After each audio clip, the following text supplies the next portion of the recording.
It's Friday, so it's time for a walk and talk. And I feel like I've recorded this like 11 million times, okay? But I haven't. It's just that this morning I had to like record the winner announcement for this giveaway on Instagram. If you don't follow me on Instagram, you should check me out over there at igetthattreasure. That I was doing in association with Detector Warehouse, because as most of you are probably aware now, I am an affiliate with Detector Warehouse. Also, use code igetthattreasure at checkout for a discount. I was trying to do like a wink, like, really bad at that. Anyway, you're gonna buy detector stuff. So give detectorwarehouse.com a chance and use code igetthattreasure. Anyway, speaking of like growth and where this channel is going, because that's what these walk and talks are for, they're kind of like an update about that.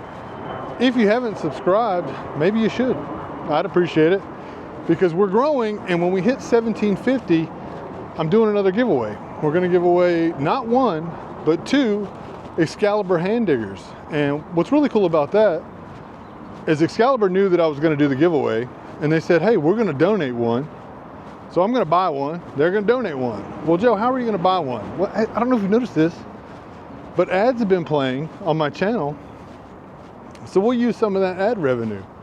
Now, if you don't know how this works or are curious, you thought about maybe I wanna start a YouTube channel, I'll give you kind of a rundown. Probably not a good one, and it'll be brief. But basically, like, you got some goals you have to attain. The main goal is 1,000 subscribers. The next goal really is watch hours. And you need a minimum of 4,000 watch hours. That means that people have to watch your channel for 4,000 hours. How's it going? And that was the hard one for me. So I got to 1,000 subscribers way faster than I got to 4,000 watch hours, because as it turns out, I make terrible videos. And if you want your watch hours to go fast, you need to make entertainment that people really want to pay attention to. That's besides the point. But anyway, once you hit those metrics, you can turn on monetization, and then YouTube will monetize your videos. They also check them to make sure that, like, you know, there's no foul language or bad content, and turns out mine all check, because Get That Treasure is family friendly. Anyway, I'll put up some screenshots. Right now we're at the first full week actually of being able to generate ad-based revenue on Get That Treasure. Now I don't know where we're at right now, but I think it's somewhere around like 18 or 19 bucks. So clearly I will be headed to the Bentley dealership because you know, I would look good in a Continental GT. So that's something to look forward to. But anyway, we're like 18, 19 bucks so far. Who knows what's gonna happen? But I will tell you this, I cannot express to you like how appreciative I am for all the support.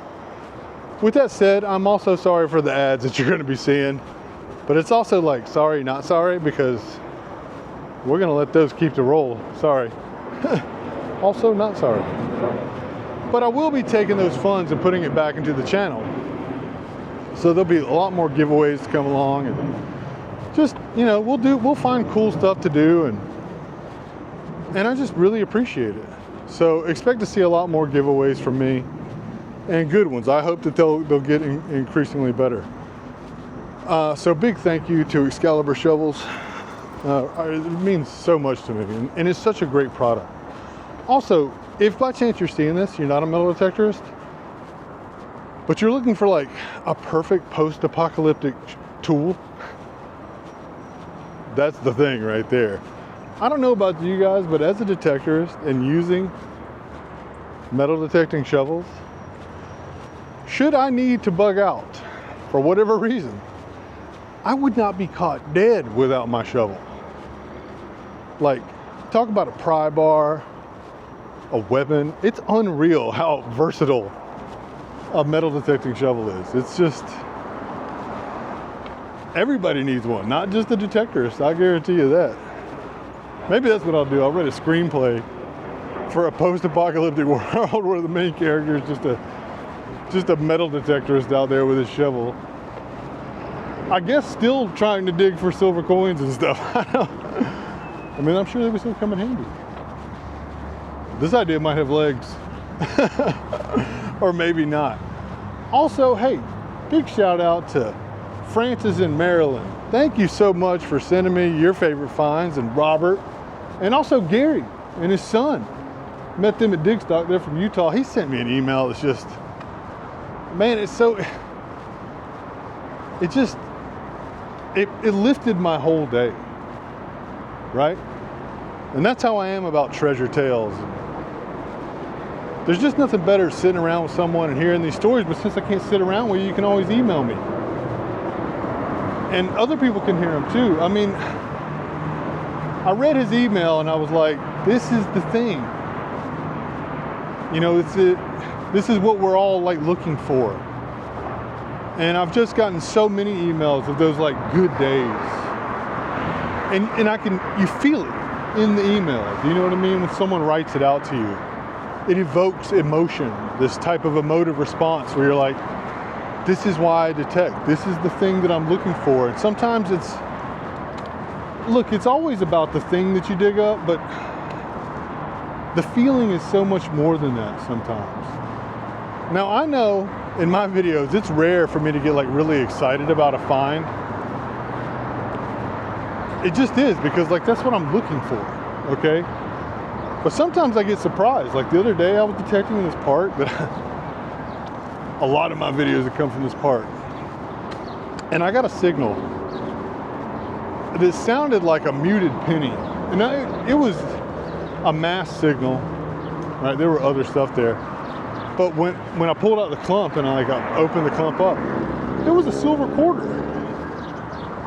Now, it's odd to find like a bigger silver piece, and we're talking about a place that is haunted to death.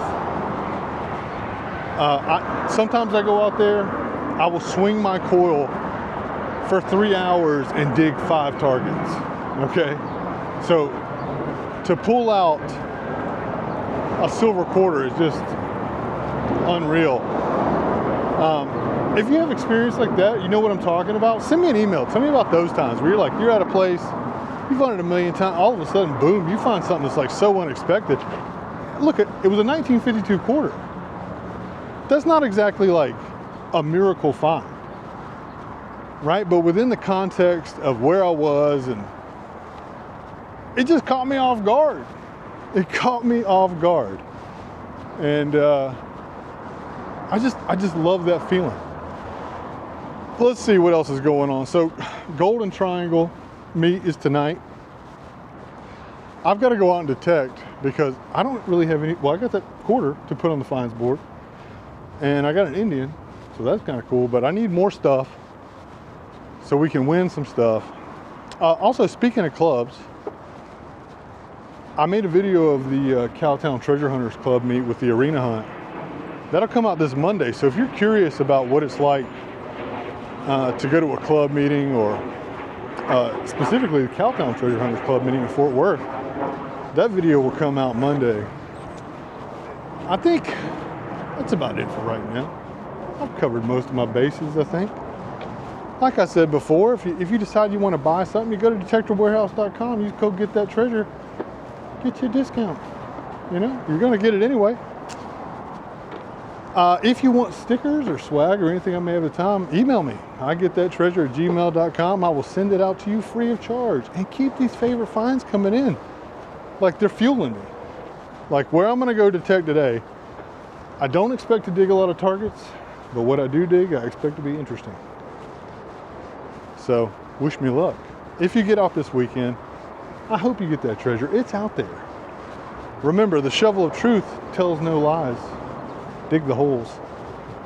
And I'll see you Monday with the Cowtown Treasure Hunter Club meet video, which is real cool. And in the meantime, thank you so much for watching.